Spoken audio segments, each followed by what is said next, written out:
Welcome to Hajan Ranch in Armenia. We're making fried pork skins today. I got this pork skin from the store for $1 a kilo. That's like 50 cents a pound. And I cut it into strips after washing it. And then I put it in the oven at 150 degrees. First I salted it, salt and pepper. And also chicken powder.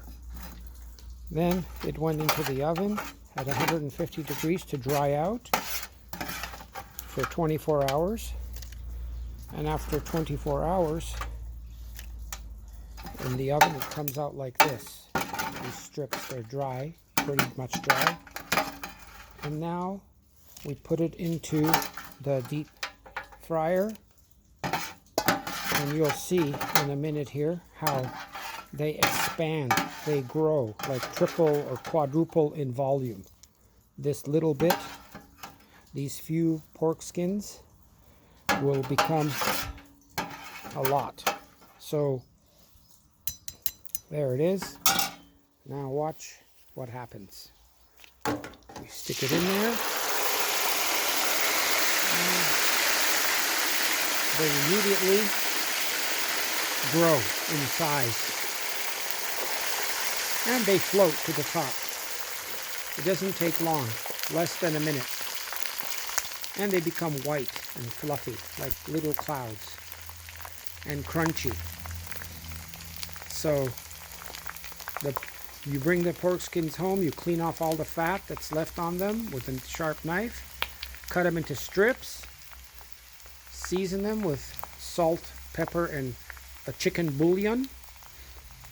Put them in leave it to absorb the seasoning for like 2 or 3 hours. Then put it in the oven at 150 degrees to dry out, to make them crispy, so they're like dehydrated. And then once they're in the oven 24 hours, you put them in deep fryer, and voila, you have instant pork skins. Stick it up here to drip.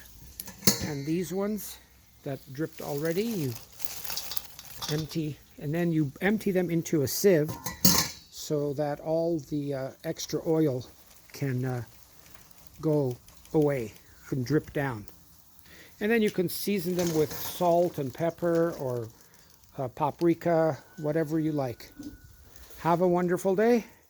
And this is a wonderful snack instead of eating potato chips if you're on the keto diet, like I'm doing. Keto diet, you need to eat meat instead of starch or carbs. Have a good day.